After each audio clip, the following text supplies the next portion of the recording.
History with Uday sir के YouTube channel पर आप सभी का बहुत बहुत स्वागत है।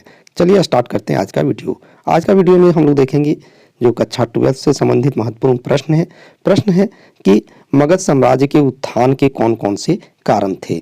तो हम लोग देखते हैं कि 16 महाजनपद जो थे, तो 16 महाजनपद में सबसे जो महानतम महाजनपद था वो था मगध महाजनपद। ठीक है, तो मगध महाजनपद के उत्थान में जो आगे चलकर जो है महाजनपद से ये साम्राज्य के रूप में उभरा।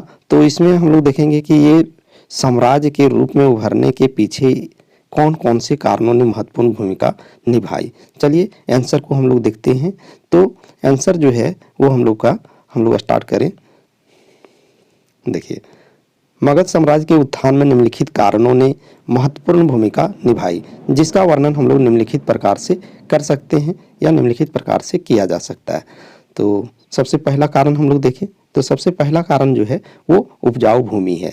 उपजाऊ भूमि का कहने का मतलब है कि मगध जो था वो विभिन्न नदियों के दोआब क्षेत्र में स्थित था, जैसे गंगा, सोन, पुनपुन। तो दोआब का मतलब होता है दो नदियों के बीच की भूमि। ठीक है, तो उस क्षेत्र में था। तो प्रत्येक वर्ष जो है जो बाढ़ का पानी आता था तो उसमें मिट्टी भी जो है उर्वर मिट्टी को लाता था। तो वो नई जलोढ़ मिट्टी के जमा होने से इस क्षेत्र की जो है वो उर्वरा शक्ति बनी रहती थी, जिससे जो है कृषि की उपज अत्यधिक होती थी। तो ये एक जो है वो पहला कारण था। यदि हम लोग दूसरे कारण को देखें तो लोहे की खदानें। ठीक है, तो लोहे की खदानें तो मगध साम्राज्य के अंतर्गत ही जो है उन दिनों झारखंड में अच्छी लोहे की खदानें थी, जो कृषि कार्य हेतु अच्छे उपकरण और साथ ही साथ जो है औजारों को बनाने के लिए लोहे उपयुक्त थे। तो ये जो है मगध साम्राज्य के उत्थान का दूसरा कारण था।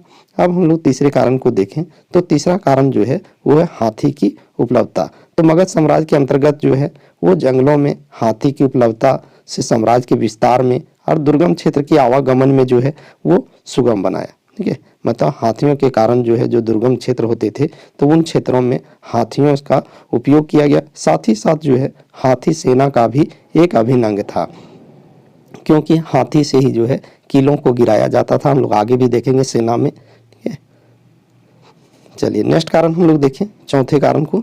तो चौथा कारण है योग्य शासकों का होना। तो मगध साम्राज्य के उद्भव में जो है वो योग्य शासकों ने भी महत्वपूर्ण भूमिका निभाई। और हम लोग प्रमुख योग्य शासक में देखें तो बिंबिसार, अजातशत्रु, उदयन, शिशुनाग, महापद्मनंद। आगे हम लोग देखेंगे कि मौर्य वंश में जो है वो चंद्रगुप्त मौर्य, फिर अशोक इत्यादि शासकों ने जो है वो महत्वपूर्ण भूमिका निभाई थी। अब पांचवा कारण हम लोग देखें मगध साम्राज्य के उत्कर्ष में, तो पांचवा कारण जो है वो है सामरिक महत्व की राजधानी। सामरिक मीन्स होता है सुरक्षा। ठीक है, सामरिक मीन्स सुरक्षा, मतलब सुरक्षा की दृष्टि से जो है वो इसकी जो राजधानी थी, चाहे वो पहली राजधानी हो या दूसरी राजधानी हो, वो एक तरीके से अवैध दुर्ग के रूप में थी। मतलब वो कह सकते हैं कि उसको भेदना मुश्किल था। हम लोग देखते हैं कि मगध साम्राज्य की जो पहली राजधानी थी वो राजगीर या राजगृह थी, जो पहाड़ी दुर्ग के रूप में थी, 5 पहाड़ियों से घिरा हुआ था। साथ ही साथ यदि हम लोग दूसरी राजधानी देखें तो ये पाटलिपुत्र थी, जिसकी स्थापना उदयन के द्वारा किया गया था।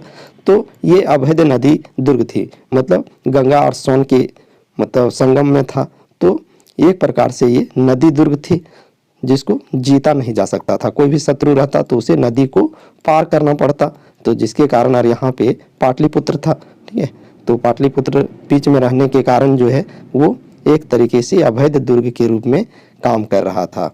ये और नेक्स्ट और अंतिम कारण हम लोग देखें तो सुसंगठित सेना। तो मगध साम्राज्य की जो सेना थी वो सुसंगठित थी, वेल मेंटेन, वेल व्यवस्थित थी। तो जिसमें जो है हाथी सेना को हस्ती सेना भी कहते हैं। हस्ती सेना मीन्स हाथी सेना। फिर घुड़सवार सेना, ठीक है, या इसी को अश्वारोही सेना भी कहा जाता है। रथ सेना, पैदल सेना, मतलब चतुरंगनी सेना थी। चतुरंगनी सेना कहने का मतलब है कि 4 प्रकार की सेना।